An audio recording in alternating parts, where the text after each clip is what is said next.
Žene, posebno one iznad 45 godina, teško dolaze do posla. Ako su socijalno isključene, žrtve obiteljskog nasilja ili pripadnice nacionalnih manjina, još se teže uključuju na tržište rada. Kako bi taj proces bio barem malo jednostavniji, posljednjih godinu dana sudjelovale su na različitim radionicama, stjecale različita znanja i educirale se za nova zanimanja. Projekt Poduzmi pozitivne korake za postizanje jednakosti pri zapošljavanju žena provela je udruga Zora u suradnji s Čakovečkim zavodom za zapošljavanje i Domom za žrtve obiteljskog nasilja Čakovečke sigurne kuće.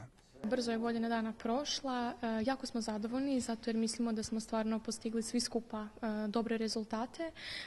U ovom formalnom i neformalnom dijelu sudjelovalo je preko 50-ak korisnica, 32 su sudjelovale na formalnom dijelu, dakle u ova 4 zanimanja prekvalifikacija, operaterke na računalu, domaćice, slastičarke, vizažistice, a isto tako tijekom cijelog vremena trajanja projekta su se priključivale i ostale korisnice koje su bile u toj našoj ciljanoj skupini.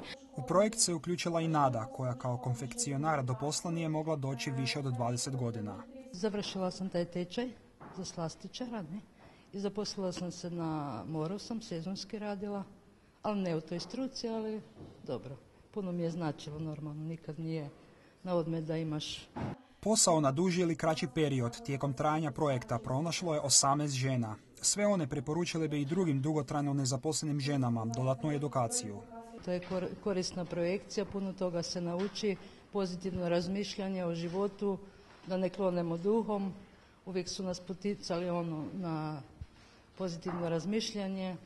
Po završetku projekta vrijednog 108.000 eura i većinski financiranog iz europskih sredstava, sve uključene institucije i dalje će nastaviti surađivati kako bi ženama omogućile jednakost kod zapošljavanja.